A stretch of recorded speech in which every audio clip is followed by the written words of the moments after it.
Hello guys, আসসালামু আলাইকুম। কেমন আছেন সবাই? আশা করি ভালো আছেন। আমিও আল্লাহর রহমতে আপনাদের দোয়ায় ভালো আছি। তো একা একা বাসায় ভালো লাগতেছে না, তাই আপনাদের সাথে একটু শেয়ার করলাম। ভাবলাম আপনাদেরকে নিয়েই কাজকাম করি। আজকে দেখাবো আমি কি কি কাজ করতেছি ঘরে। তো দেখতে থাকুন কি কি করি।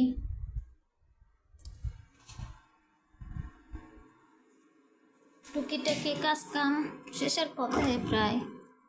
রান্না বাকি আছে, রান্না করি আপনাদের সাথে।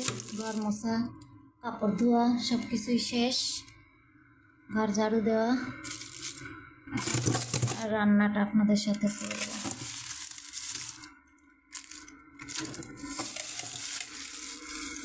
আজকে বাটা মাছ রান্না করব।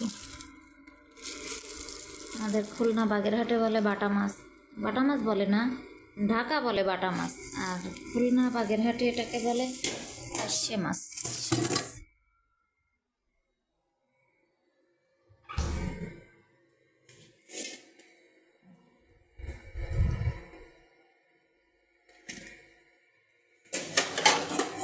মাছ ভিজাই দিব।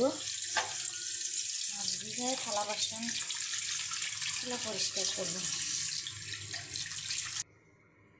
দেখেন চিনেন কিনা এই মাছ।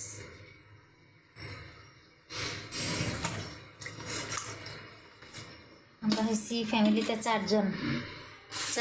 5টা মাছ এনাফ একবেলা, শুধু রাতে।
শেষ এনাফ, থালা বাসন ধোয়া শেষ, মাছ ভিজায় রাখলাম। এখন কি কি রান্না করবো? এই যে এইগুলি রান্না করব। সব কিছু দিয়ে একটা সবজি আর মাছ ভুনা করব। আলু দিয়ে ভুনা না, হালকা ঝোল রেখে রান্না করব। আর এই যে ইঁদুর, প্রচুর ইঁদুর বাসায়, ইঁদুরে খেয়ে গেছে। এটা শুকায় গেছে, অনেক দিন আছে তো। সব একসাথে ভাজি করব।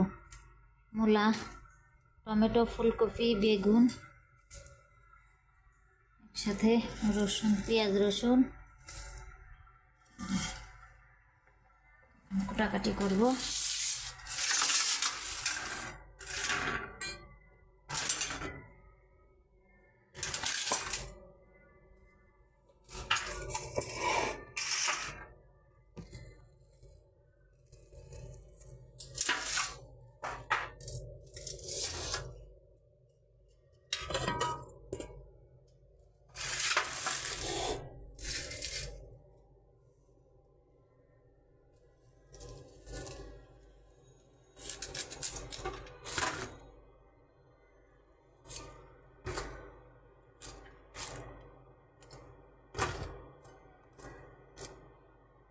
ভাজি করবো তো, তাই ছোট ছোট করে কাটতেছি।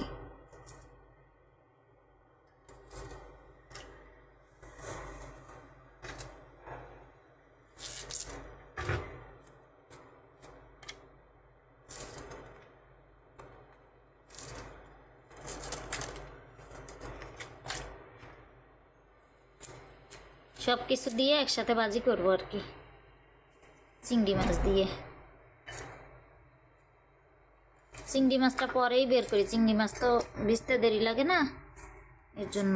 বেশি ভিজলে আবার লাল হয়ে যাবে বেশিক্ষণ থাকলে, জন্য চিংড়ি মাছটা পরেই বের করব।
মোটামুটি আমার কুটাকাটি শেষ। ভাজি মাছ দিয়ে তরকারির জন্য আলু কুটছি, তরকারির জন্য টমেটো, পেঁয়াজ, রসুন বাটবো, এই যে রসুন, ভাজির জন্য টমেটো, আর ভাজির জন্য কাঁচামরিচ, পেঁয়াজ। এই এখন মাছটা পরিষ্কার করে ধুয়ে নিয়ে গরম পানি দিয়ে ধুয়ে তারপর রান্না করবো। মাছ বাইরে রান্না করবো না, কাঁচাই রান্না করবো আর কি, কষায়। মাছটা আগে থেকেই ধোয়া ছিল, ফ্রিজে রাখছিলাম, ধুয়ে সুন্দর করে রাখছিলাম, হালকা ধোয়া দিলাম জাস্ট, এখন গরম পানি দিয়ে ধুয়ে দিলাম।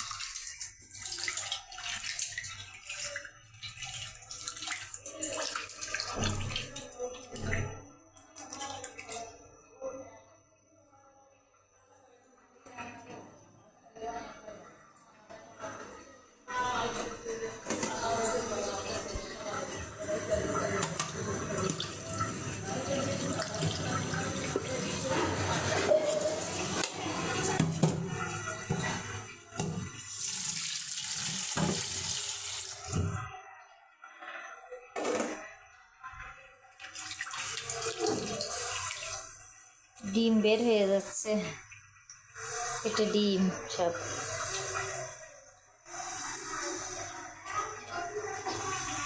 এই মাছে এখন ডিম হয়ে যায়, শীতকালে এই মাছে ডিম হয়, প্রচুর ডিম হয়।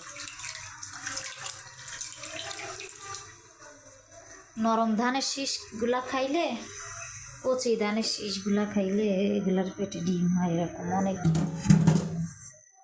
বাচ্চা ছাড়ে শীতকালে।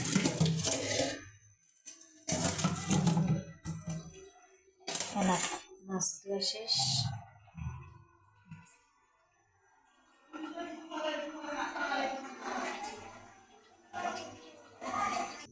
শুধু মাছের জন্য রসুন, তাই অল্প অল্প করে একটু রসুন।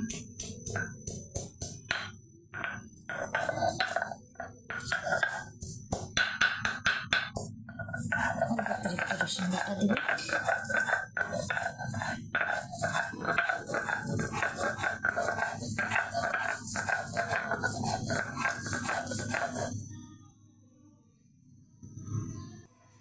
রসুন বাটা শেষ, এখন রসুন অন্যান্য মশলা সব মিক্সড করব এখন একসাথে। এখন মশলা মিক্সড করব। প্রথমে দিয়ে দিব 1 চামচ লবণ, 1 চামচি। তারপর দিব আধা চামচ হলুদ, তারপর দিব 1.5 চামচ মরিচ, জিরার গুঁড়া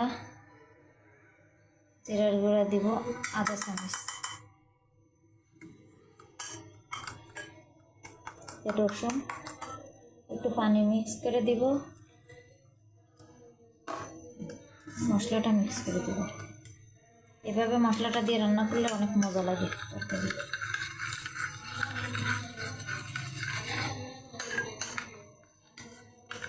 রসুনটাও মিশে যায় একদম, ভালোই লাগে।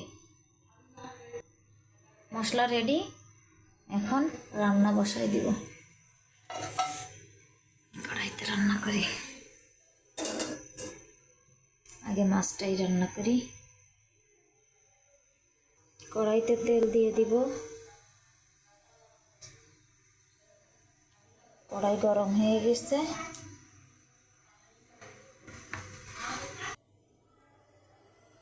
তেল গরম হয়ে গেছে, এখন মশলা দিলাম, দিয়ে কষাবো।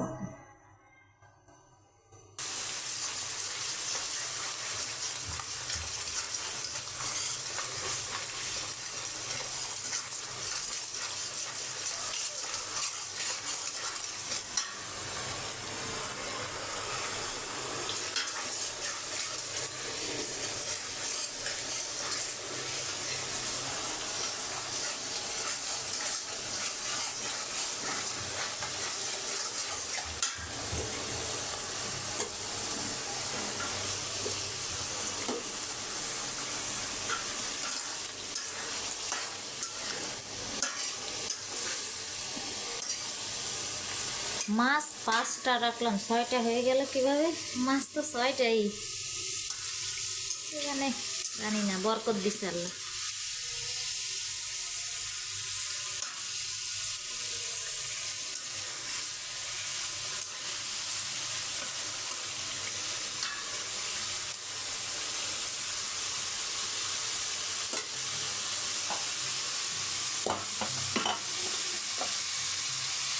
আলুগুলো পাশাপাশি দিয়ে দিব, তাহলে সিদ্ধ হয়ে যাবে সাথে সাথে।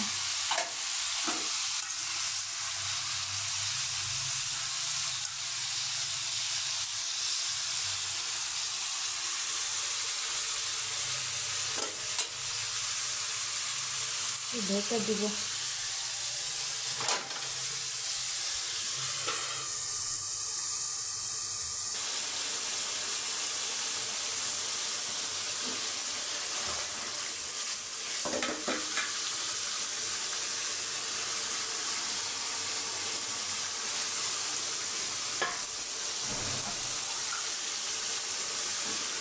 গরম পানি ছিল, গরম পানি দিয়ে দেব। গরম পানি দিলে তরকারি তাড়াতাড়ি হবে।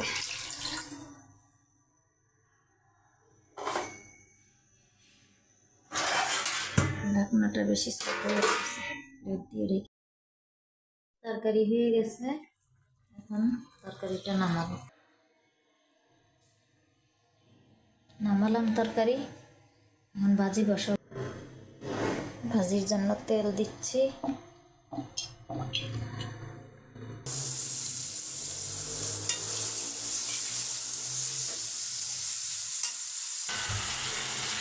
ভাজিতে হলুদ দিয়েছি, লবণ দিয়েছি, চিংড়ি মাছ।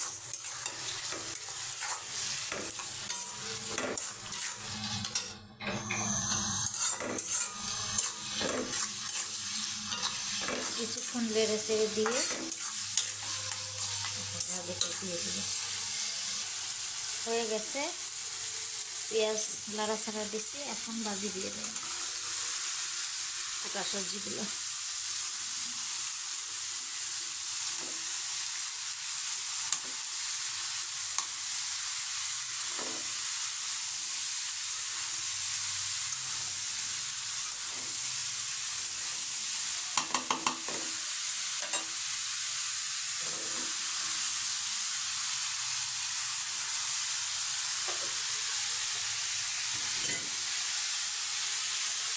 ঢেকে দিব, ঢেকে না দিলে সিদ্ধ হবে না। আমার রান্না শেষ, ভাজি করা শেষ, সব কিছু শেষ হয়েছে, আপনাদের সামনে আনলাম। এতক্ষণ ধরে আমার সাথে থাকার জন্য থ্যাংক ইউ আপনাদেরকে। আর এখন থেকে প্রত্যেক দিন আমি ছোট ছোট ভিডিও দিব মোটামুটি, তো আমার সাথে থাকবেন ইনশাআল্লাহ। ভালো লাগলে লাইক কমেন্ট সাবস্ক্রাইব করে দিবেন ইনশাআল্লাহ। ঠিক আছে, আল্লাহ হাফেজ।